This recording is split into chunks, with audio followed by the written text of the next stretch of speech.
الحمد لله رب العالمين والعاقبة للمتقين والصلاة والسلام على سيد الأنبياء والمرسلين أما بعد فأعوذ بالله من الشيطان الرجيم بسم الله الرحمن الرحيم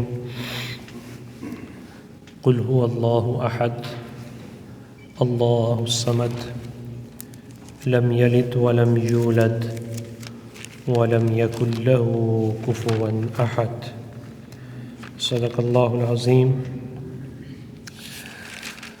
وقال نبينا صلى الله عليه وسلم إن الدين النصيحة إن الدين النصيحة. قالوا لمن يا رسول الله صلى الله عليه وسلم؟ قال نبينا صلى الله عليه وسلم في جوابهم لله ولرسوله ولكتابه ولأئمة المسلمين وعامتهم أو كما قال النبي صلى الله عليه وسلم. وقال تعالى بسم الله الرحمن الرحيم إن الله وملائكته يصلون على النبي يا أيها الذين آمنوا صلوا عليه وسلموا تسليما. صلاة والسلام عليك يا سيدي يا رسول الله وعلى آلك وأصحابك يا سيدي يا حبيب الله. اللهم استر عوراتنا وآمن رواتنا. اللهم افتح علينا حكمتك وانشر علينا رحمتك يا ذا الجلال والإكرام. معزز محتشم حاضرین و سامعین، سب تعریفیں اللہ سبحانہ و تعالیٰ کے لیے بارگاہ رسالت مآب صلی اللہ علیہ وسلم میں تواتراً نذرانہ عقیدت و محبت و احترام پیش کرنے کے بعد آج کی ہماری گفتگو کا عنوان توحید باری تعالیٰ کا بیان سورہ اخلاص کی روشنی میں، اور اس ضمن میں آپ سب اس بات کو بخوبی سمجھتے ہیں کہ ہمارے ہاں کفار کے تہواروں میں شرکت اور رسمی مبارکبادوں کا رواج ہوتا جا رہا ہے، اور اس کا جواز فیک قسم کے سو کالڈ اسکالرز یہ دیتے ہیں کہ اسلام جو ہے وہ رواداری کا درس دیتا ہے۔ نبی پاک صلی اللہ علیہ وسلم سے بڑھ کر رواداری کا درس دینے والا کون ہو سکتا ہے؟ نبی پاک صلی اللہ علیہ وسلم نے 13 سالہ مکی دور میں بہت سارے معاملات آئے، لیکن کبھی ملکی اور قومی اتحاد کی خاطر کفار کے کسی تہوار میں شرکت نہیں فرمائی۔ حالانکہ اس وقت بہت سارے ایسے معاملے بھی آئے کہ جہاں بات کو ختم کرنے کے لیے مختلف انداز کفار کی طرف سے پیش کیے گئے، لیکن نبی پاک صلی اللہ علیہ وسلم نے کسی قسم کے کمپرومائز سے انکار فرمایا۔ تو یہ تناظر بھی ہمارے پیش نظر رہنا چاہیے۔ تو بس اسی تناظر میں آج شاید ہم ابتدائی گفتگو کر سکیں۔ توحید باری تعالیٰ کے لیے ابتدائی مقدمہ سمجھیے اسے۔ قرآن مجید فرقان حمید یہ اللہ تعالیٰ کی کتاب ہے۔ نبی پاک صلی اللہ علیہ وسلم کے قلب منیر پر اس کا نزول ہوا ہے۔ اس کی حفاظت کا ذمہ خود پروردگار عالم نے لیا ہوا ہے۔ دنیا کی واحد کتاب ہے جس کے ٹائٹل پہ یہ ہے لا ریب فیہ، اس میں کسی قسم کا کوئی شک نہیں ہے، اور یہ کتاب، اس کا خطاب انسانیت سے ہے، ہم سب کے لیے اتری ہے۔ یہ کتاب صرف پڑھنے کی نہیں، عمل کی کتاب ہے، اور اس کا عمل وہ بے فائدہ نہیں، نتیجہ خیز ہے، اور اس کے عمل کے بغیر کوئی اچھا نتیجہ حاصل کرنا چاہے تو وہ احمقوں کی جنت میں رہتا ہے۔ قرآن مجید کو اپنا کر ہی کامیابی میسر آتی ہے، جس نے اسے چھوڑا وہ کامیابی سے دور چلا گیا۔ قرآن پاک کی 114 صورتیں ہیں، 7 منزلیں ہیں، کم و بیش 6666 آیات ہیں۔ اس کی صورتیں 86 صورتیں مکی ہیں اور 28 صورتیں مدنی ہیں، اور اس میں جو آخری 10 صورتیں ہیں اس میں ہم تھوڑی سی گفتگو کرنا چاہیں گے۔ قرآن پاک کی آخری 10 صورتیں جو سورہ فیل سے شروع ہوتی ہیں اور سورہ ناس پہ ان کا اختتام ہوتا ہے، یہ آخری 10 صورتیں مختصر بھی ہیں لیکن کمپریہنسو، بہت جامع ہیں، بہت جامع۔ اگر یوں کہا جائے تو بے جا نہ ہوگا کہ ساری اسلامی تعلیمات جو باقی ماندہ صورتوں میں بیان کی گئی ہیں، ان تمام کا نچوڑ اور خلاصہ ان 10 صورتوں میں رکھ دیا گیا ہے۔ بنیادی اسلامی تصورات وہ ان 10 صورتوں میں ہیں۔ چونکہ قرآن پاک کا اختتام بھی ہے تو جتنی تعلیمات تھیں ان کو یکجا کر کے پھر مختصر انداز میں انہیں 10 صورتوں میں بیان کر دیا گیا، اور یہ قرآن پاک کا اعجاز ہے کہ یہ بنیادی 10 صورتیں، آخری جو 10 صورتیں ہیں، اسی وجہ سے ان کو یاد کرنا بھی بڑا آسان ہے۔ ہم میں سے تقریباً ہر شخص الحمدللہ ان 10 صورتوں کا حافظ ہوتا ہے، اور کسی نہ کسی حد تک اس کو ان کے معنی اور مفاہیم کا بھی تھوڑا بہت پتہ ہوتا ہے۔ یہ اسی وجہ سے ہے شاید تاکہ اس کے معنی اور مفاہیم میں اتر کر ہر مسلمان اسلامی تعلیمات کے بنیادی خاکے کو سمجھ کے اپنے آپ کو اس سانچے میں ڈال سکے۔ یہ اب اس میں آخری 10 صورتوں، اس کو ہم اگر 2 پورشن میں تقسیم کر لیں، اس کے 2 پورشن بنتے ہیں۔ پہلا پورشن ہے سیرت طیبہ صلی اللہ علیہ وسلم سے متعلقہ، اور دوسرا پورشن ہے توحید باری تعالیٰ سے متعلقہ۔ پہلے پورشن میں جو سورہ فیل سے شروع ہوتا ہے اور سورہ اخلاص تک آتا ہے، سورہ لہب تک، اس میں سیرت طیبہ کا اجمالی خاکہ پیش کیا گیا ہے، اور جو باقی 3 صورتیں ہیں اس میں توحید کا بنیادی خاکہ پیش کیا گیا۔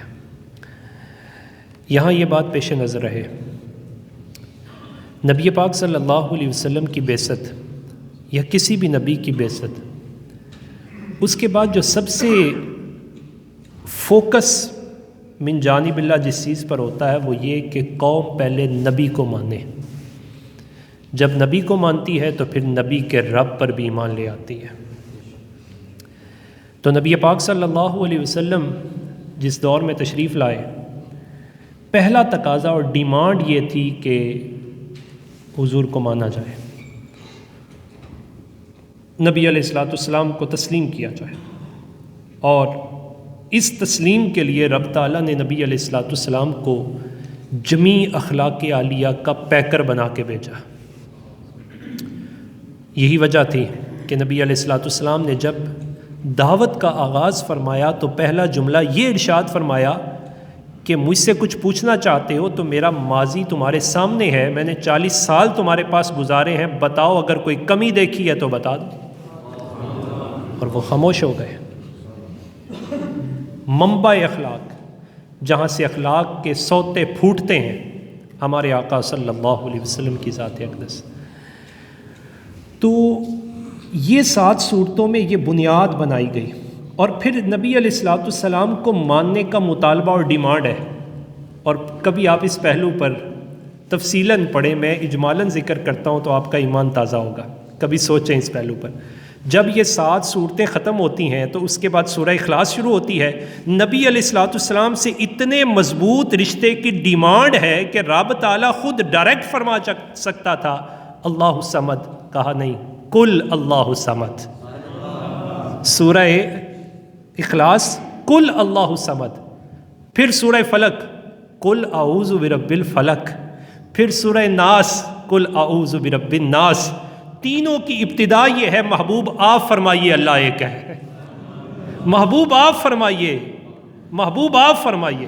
یعنی کیا انداز ہے، رب تعالیٰ نے اپنی بارگاہ تک پہنچنے اور قبولیت کا دروازہ وہ در مصطفیٰ کریم صلی اللہ علیہ وسلم کو بتا دیا۔ جو حضور سے جڑا وحدانیت ربی اور توحید ربی کو بھی وہی کامل طور پہ پا سکے گا جس نے محمد عربی صلی اللہ علیہ وسلم تک اپنے آپ کو پہنچایا۔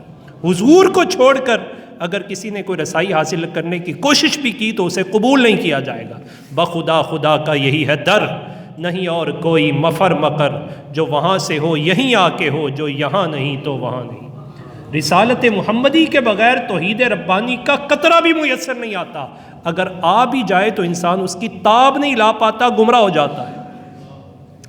یہ پارٹیشن دیکھیے 7 صورتوں کے اندر اب سیرت رسول عربی صلی اللہ علیہ وسلم سمجھیے کس انداز میں ہے۔ تو ان 7 پہلی صورتوں 10 صورتوں میں سے پہلی 7 صورتیں سورہ فیل سے شروع ہو کے سورہ لہب بالکل کنیکٹڈ سیرت طیبہ کا اجمالی خاکہ، بڑے کمپریہنسو سنٹینسز کے اندر کسی بھی ذات کے بارے میں سب سے پہلی یہ بات ہوتی ہے کہ یہ کون ہے، کب پیدا ہوئے ہیں، ان کی ولادت جب ہوئی تو اس وقت گراؤنڈ سچویشن کیا تھی، ان کا حسب و نسب کیا ہے، اور پھر انہوں نے کرنا کیا ہے، ان کے پاس اتھارٹی کیا ہے۔ تو ذرا کیفیات دیکھیے۔ سورہ فیل ہے، سورت بھی مکی ہے، اور 1 رکوع 5 آیتیں ہیں۔ پہلا سوال یہ تھا کہ یہ کب پیدا ہوئے، بتا دیا گیا الم تر کیف فعل ربک باصحاب الفیل، وہ واقع فیل کو یاد کرو۔ جب یہ کیفیات ہو چکی تھی تب محمد عربی صلی اللہ علیہ وسلم کی ولادت ہوگی، جسے ہم عمومی طور پہ کہتے ہیں عام الفیل والے سال نبی پاک صلی اللہ علیہ وسلم کی ولادت باسعادت ہوتی ہے۔ اور پھر اس پورے واقعے کا ایک نقشہ قرآن پاک نے کھینچا پورا۔ پھر دوسرا سوال یہ ہوتا ہے کہ ان کا حسب و نسب کیا ہے،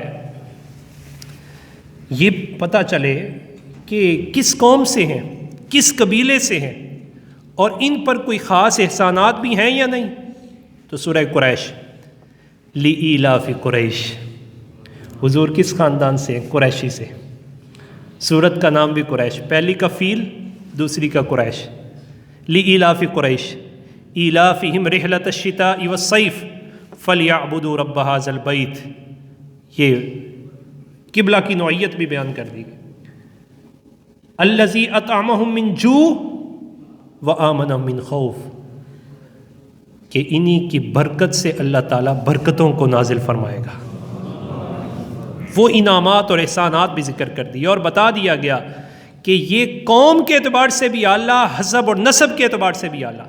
جناب ابراہیم علیہ السلام، آپ کے لخت جگر جناب اسماعیل علیہ السلام، سلسلہ رکتا ہے، نبوت کا سلسلہ جناب ابراہیم کے دوسرے صاحبزادے جناب اسحاق کی طرف چلتا ہے، وہاں سے جناب یعقوب، جناب یوسف، سلسلہ انبیاء در انبیاء۔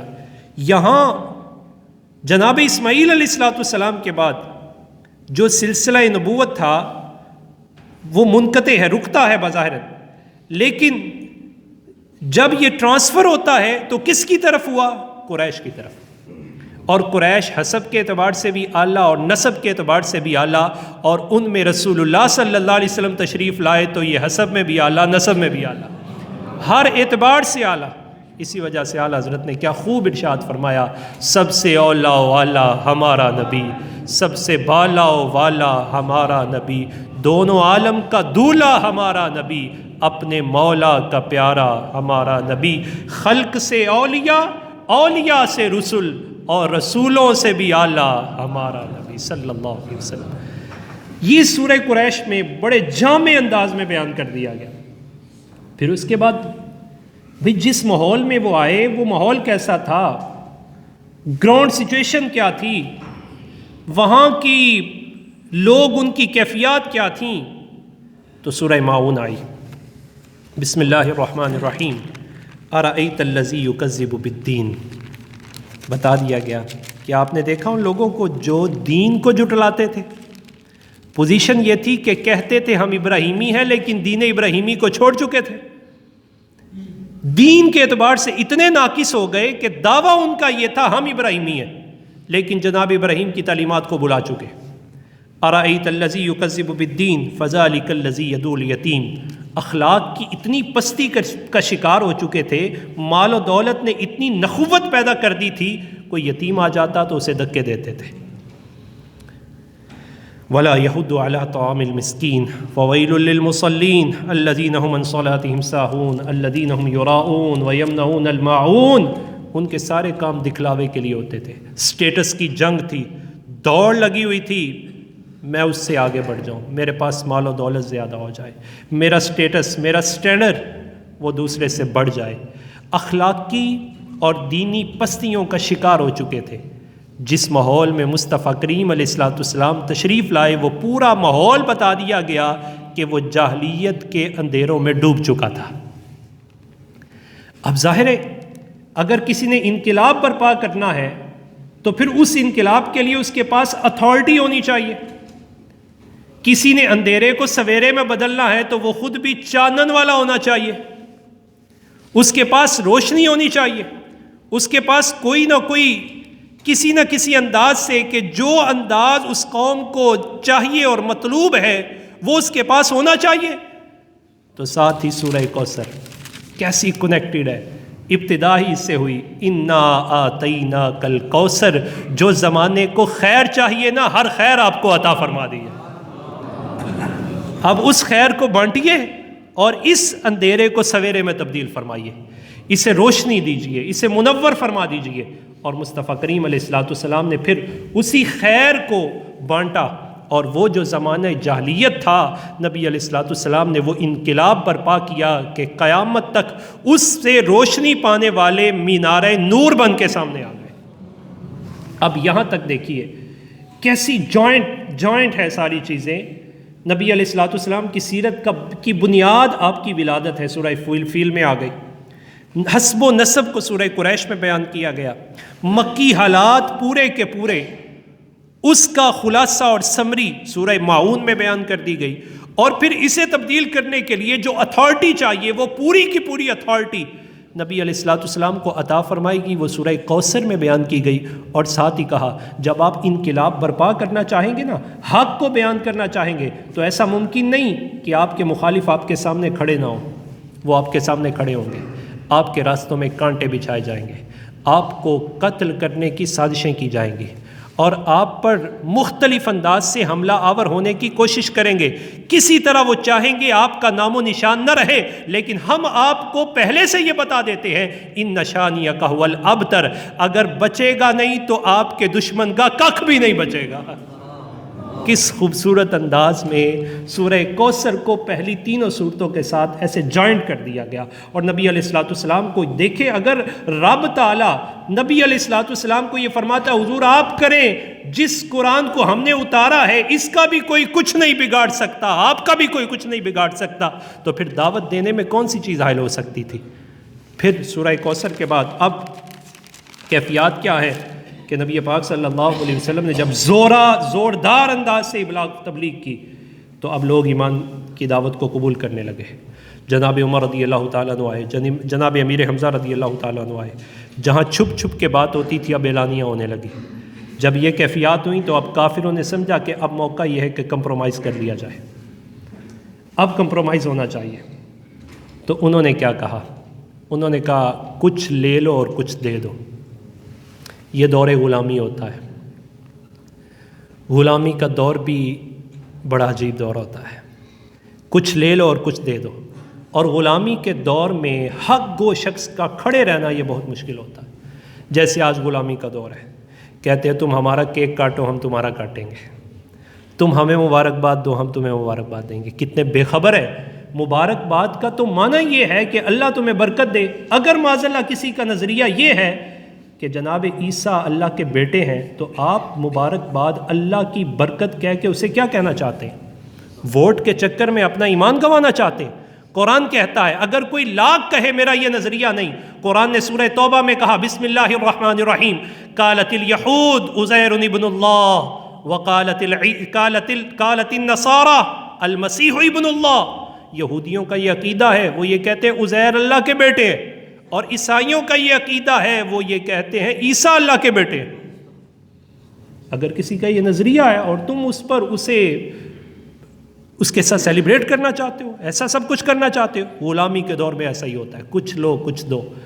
اب کفر یہ چاہتا تھا کہ اسلام تو چھانے لگا ہے تو کچھ لو اور کچھ دو کی پالیسی اختیار کرتے ہیں۔ نبی علیہ السلام کی بارگاہ میں آئے اور آ کے کہا آپ کی بات مانیں گے لیکن آپ بھی ہماری مانیں۔ کبھی ابو طالب کے پاس جا رہے ہیں، ان سے کہیے اپنے بھتیجے سے ہم بات مانیں گے کچھ ہماری بھی مانیں، بس ہمارے بتوں کے بارے میں بات نہ کریں، لا الہ الا اللہ کا نعرہ چھوڑ دیں۔ کہا کیا کرو گے؟ کہا جو یہ چاہتے ہیں وہ بھی کر دیں گے، ان کو سرداری چاہیے، کچھ اور چاہیے۔ کہا کیا کرنا کیا چاہتے ہو؟ کہ ہمارے بتوں کو کچھ نہ کہو، ہمارے ساتھ کمپرومائز کرو، آپ ہمارے بتوں کے بارے میں بات نہیں کریں گے، ہم آپ کے الہ کے بارے میں بات نہیں کریں گے۔ تو نبی علیہ السلام نے کیا ارشاد فرمایا؟ فرمایا اگر تم سورج ایک ہاتھ میں چاند دوسرے میں لا کے رکھ دو، دنیا کی ساری دولتیں ڈھیر کر دو، میرا نعرہ پھر بھی یہی ہوگا لا الہ الا اللہ۔ کمپرومائزنگ دور جو ہوتا ہے یہ بڑا خطرناک دور ہوتا ہے۔ حضرت اقبال نے کہا کہ یہاں بہت سارے لوگ تعویل مسائل کو بہانہ بھی بنا دیتے ہیں اور لوگوں کو گرانے کی کوشش کرتے ہیں، جیسا کہ آج سو کالڈ قسم کے اسکالر اسلام تو رواداری کا درس دیتا ہے، اسلام امن کا درس دیتا ہے۔ بھائی جب مسلمان پہ ظلم ہو رہا ہوتا ہے اس وقت یہ امن کہاں جاتا ہے؟ کیا سارا امن اسلام کو دبانے کے لیے ہے؟ اسلام جہاں امن کا درس دیتا ہے وہاں غیرت کا بھی درس دیتا ہے۔ اسلام کسی کے ساتھ اخلاق کو نہیں روکتا، لیکن اخلاق اس حد تک چلنے چاہیے جہاں عقائد پہ زچ نہ آئے، عقائد کو نقصان نہ پہنچے۔ محبت کیجئے، اسلام نہیں روکتا، محبت سے بلائیے کسی کو، سارا سال بلائیے، لیکن اگر آپ کے عقیدے پہ زچ آنے لگی ہے تو پھر کسی کے قریب بھی مت جائیے۔ اب جب انہوں نے یہ بات کہی تو وہ اسلام جو رواداری کا درس دیتا ہے اس کی آیت کیا اترتی ہے؟ اب سورہ کافرون کا نزول دیکھیے، انداز دیکھیے، کہتے کسی کو کچھ نہیں کہنا چاہیے، اتنا زوردار انداز، قل یا ایھا الکافرون، اے محبوب فرما دیجیے او کافر کے بچوں، یا ایھا الکافرون، تم یہ کہتے ہو ہم اپنے کو پوجیں گے، تم اپنے کو پوجو۔ قل یا ایھا الکافرون لا اعبد ما تعبدون ولا انتم عابدون ما اعبد، تکرار ہے پھر، قل یا ایھا الکافرون لا اعبد ما تعبدون ولا انتم عابدون ما اعبد ولا انا عابد ما عبدتم ولا انتم عابدون ما اعبد لکم دینکم ولی دین، جاؤ تم سے جو ہوتا ہے کرو، تمہارے لیے تمہارا دین، ہمارے لیے ہمارا دین۔ یہ دیکھیں کتنا کتنا مضبوط پہلو ہے۔ اب ذرا یہاں دیکھیے کہ سورہ کافرون یہ بالکل کنیکٹ ہے سورہ اخلاص کے ساتھ، اس کا تتمہ دوسرے انداز میں سورہ اخلاص میں آتا ہے۔ یہ اس کلاس کی اس پورشن کی 5ویں صورت ہے، سورہ کافرون، نام اس کا کافرون رکھا گیا۔ اس سورہ مبارک میں وہ سارے نظریات انہیں ریجیکٹ کر دیا گیا۔ یہود کا نظریہ تھا کہ عزیر اللہ کے بیٹے ہیں، وہ یہ چاہتے تھے ہمارے خلاف بات نہ کی جائے۔ نصارہ کا یہ نظریہ تھا جناب عیسیٰ اللہ کے بیٹے ہیں، وہ چاہتے تھے ہمارے خلاف بات نہ کی جائے۔ مشرکین کا کیا نظریہ ہے؟ وہ کہتے ہیں لات اور منات ہمارے الہ ہیں، ہمارے خدا ہیں، انہیں کچھ نہ کہا جائے، ان کے بارے میں کوئی بات نہ کی جائے۔ تو نبی پاک صلی اللہ علیہ وسلم سے کہنے لگے کہ آپ ہمارے الہ کو مان لیں، ہم آپ کے الہ کو مان لیں گے۔ اور لفظ کا بھی اشتراک، وہ لات و منات کو الہ کہہ رہے ہیں۔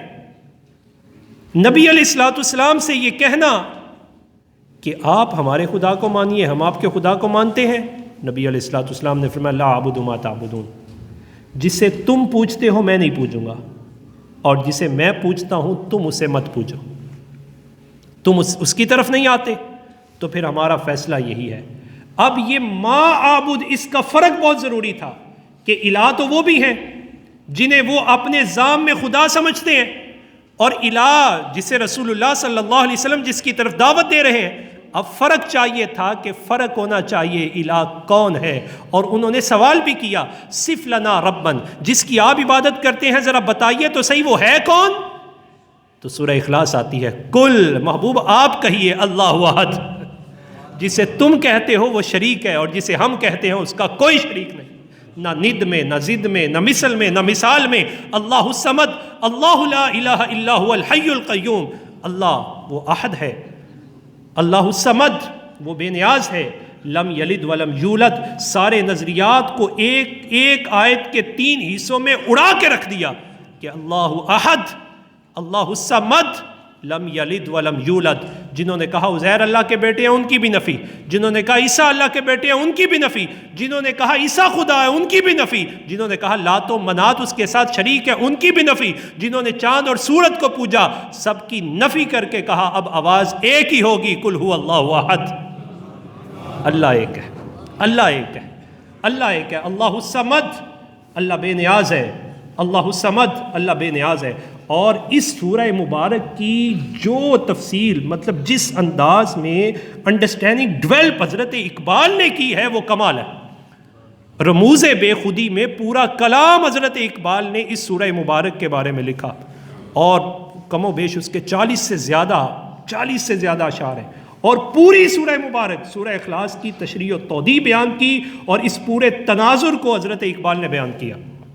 ہم ذرا اس کی طرف جانے سے پہلے اس پہلو کی طرف بھی توجہ دلانا چاہیں گے کہ جب یہ سورہ کافرون کا یہ سلسلہ ہوا اور انہیں کہہ دیا گیا لکم دینکم ولی دین، تو اب 2 کیفیات تھیں، ایک طرف مسلمان اور دوسری طرف کافر، اور کافروں میں بھی جو سخت ترین کافر تھے ان کی مذمت، اور جو مسلمان تھے ان کے اسلام پر عاجزی کا درس۔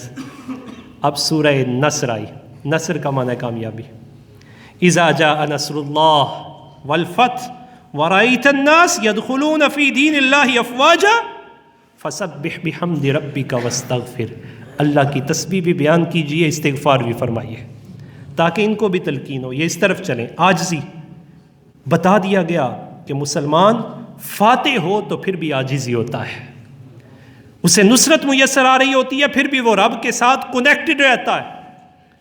پھر سورہ لہب آئی، اور اس لہب میں جو دشمن تھے ان کے بارے میں بتا دیا کہ آپ کے دشمن وہ ابتر ہوگا، اس کی کیفیات بتائیں، کس انداز سے بتائیں، تبت یدا ابی لہب و تب، یہ جو آپ کی طرف ہاتھ اٹھا کے بات کرتا ہے اس کے ہاتھ ٹوٹ جائے، چھوڑا نہیں کچھ، نہ اس کا نہ اس کی بیوی کا۔ اب ہے سورہ اخلاص، یہ 7 آیتوں کا 7 سورتوں کا جو پورشن ہے پوری سیرت طیبہ کو بیان کرتا ہے، باقی ماندہ 104 سورتوں کا خلاصہ۔ اور اعجاز میں نے شروع میں عرض کیا، یہی وجہ ہے کہ بنیادی اسلامی تصورات سارے اس میں یکجا کر دیے گئے، اور رب تعالیٰ کا انعام ہے کہ یاد کرنے میں بڑی آسان کر دی گئی ہیں، یاد کرنے میں بڑی آسان ہے۔ اور 2 صورتیں خاص طور پہ، سورہ اخلاص اور سورہ فاتحہ، 112 صورتوں کے نام ان صورتوں کے اندر سے کوئی نہ کوئی لفظ لے کے رکھے گئے، لیکن یہ 2 صورتیں ایسی ہیں کہ ان کے نام ان کے لفظوں سے نہیں رکھے گئے، اللہ تعالیٰ نے ان کے نام بھی منفرد رکھے ہوئے، اخلاص، اور اس کا نام اساس التوحید بھی ہے۔ اور پھر جب یہ سورہ اخلاص آئی تو مطالبہ یہ نہیں ہوا اللہ احد، مطالبہ یہ ہوا محبوب جو آپ کو مانیں گے نا آپ فرمائیے، پھر وہ کہہ دیں گے، وہ دلیل طلب نہیں کریں گے، کل اے محبوب آپ فرمائیے۔ فلک میں بھی یہی ہوا، کل آپ فرمائیے، ناس کی ابتدا بھی اسی سے ہوئی، کل آپ فرمائیے۔ اب قل هو اللہ احد دیکھیے، جب حضور نے فرمایا قل، پیارے محبوب آپ فرما دیجئے اللہ الصمد، اللہ احد، اللہ ایک ہے، اللہ تنہا ہے، جناب بلال نے آواز سنی تو اب جناب بلال اللہ اللہ کم کرتے تھے، احد احد زیادہ کرتے تھے۔ کیوں؟ ضرورت اس بات کی تھی۔ اللہ کرنے والے تو اور بھی تھے، وہ بھی اپنے لات و منات کو الہ کہہ رہے تھے، احد کی ضرورت تھی، اس پہ پہرا دینے کی ضرورت تھی۔ جس نے جتنا قرب سے مانا اتنے زور سے کہا۔ ابو لہب کو غصہ آیا، اس نے امیہ کے پاس گیا اور جا کے کہا غلام تیرا ہے اور احد کے نعرے بلند کر کے ہمیں ہوٹنگ کرتا ہے۔ کہا پوچھ لیتے ہیں۔ سرے بازار تپتی زمین پر لٹایا، سینوں پہ کوئلے رکھے، سلاخیں گرم کی اور سینے پہ لگایا۔ اللہ کا نام لینا تو بڑا آسان ہے، پہرا دینا بڑا مشکل ہے۔ چوم، اقبال کہتے ہیں چوم بگویا مسلمانم بلرزم کہ دانم مشکلات لا الہ الا اللہ۔ اقبال کہتے ہیں کہ جب میں اپنے آپ کو کہتا ہے میں مسلمان ہوں تو پھر میں ایک دفعہ لرز جاتا ہوں، اس وجہ سے کہ میں جانتا ہوں جب مسلمان کہہ لیا تو آزمایا جائے گا، اور اس آزمائش کی ابتدا بلال سے ہوتی ہے۔ اب جب وہ سلاخ رکھتا تو آپ کہتے احد، کہا کسے پکارتے ہو؟ کہا اللہ احد، احد احد احد۔ کسی نے بڑی خوبصورت ترجمانی کی، کہا اس وجہ سے آزمائشیں اس وجہ سے ضروری ہوتی ہیں، تم نے بازار میں جانا ہو اور اپنے لیے کسی برتن کا انتخاب کرنا ہو تو ہاتھ بجا بجا کے دیکھتے ہو کچا ہے کہ پکا ہے۔ رب تعالیٰ نے کسی بندے کو دولت ایمان دینی ہو تو رب بھی آزمائش میں لا کے دیکھنا چاہتا ہے محبت میں کچا ہے کہ پکا ہے۔ اب وہ پکا اتنا ہے کہ وہ کہتا ہے احدن احدن، پھر انعام بھی کتنا ملتا ہے۔ جس نے احدیت میں اپنے آپ کو مضبوط کیا، فتح مکہ ہوئی، مصطفیٰ کریم کی طرف نظریں اٹھ رہی ہیں، ہر شخص یہ چاہتا ہے کہ آج اعزاز مجھے ملنا چاہیے، آج کعبہ پہ اذان پڑھنے کا اپنا ہی مزہ ہوگا۔ اقبال کہتا ہے الفاظ و معنی میں تفاوت تو نہیں، لیکن ملا کی اذاں اور ہے مجاہد کی اذاں اور، پرواز ہے دونوں کی اسی ایک جہاں میں، لیکن کرگس کا جہاں اور شہین کا جہاں اور۔ اب شہین چاہیے تھا تو جس شہین کا انتخاب کیا گیا وہ حضرت بلال رضی اللہ تعالیٰ عنہ تھے۔ کہا آؤ بلال چڑھو کعبے کی چھت پہ، وہ جو تپتی ریت پہ احد کا نعرہ لگاتا تھا آج کعبے کی چھت پہ نعرہ لگا۔ پھر اقبال یہ نعرہ لگاتے ہیں، اور پھر اقبال اس انداز میں، اور حضرت اقبال فرماتے جناب عمر رضی اللہ تعالیٰ عنہ، جناب صدیق اکبر رضی اللہ تعالیٰ عنہ کو دیکھتے اور جناب بلال کو دیکھتے تو کہا کرتے تھے آتاک سیدنا سیدنا، یہ ہمارا سردار ہے جس نے ہمارے سردار کو آزاد کیا ہے۔ کہا قیامت تک اب کوئی بھی بلال کہنے سے پہلے کہے گا سیدنا بلال رضی اللہ تعالیٰ عنہ۔ یہ ہے توحید الہی، یہ ہے توحید ربانی، جسے اس انداز میں قرآن مجید فرقان حمید میں بیان کیا گیا۔ پوری گفتگو کا آج کا یہ خلاصہ بنیادی طور پہ یہ نکلا کہ توحید باری تعالیٰ کو کلمہ میں اول رکھا گیا اور رسالت کو بعد میں رکھا گیا، لیکن اس توحید کی ابتدا میں سیرت طیبہ کو 7 حصوں میں بڑے جاندار انداز میں پہلے بیان کیا گیا۔ پہلے حضور کو مانو، جس نے حضور کو مانا وہ رب تعالیٰ کو خود ہی مان جائے گا۔ اللہ تعالیٰ کی بارگاہ میں دعا ہے رب تعالیٰ ہمیں پختہ فرمائے۔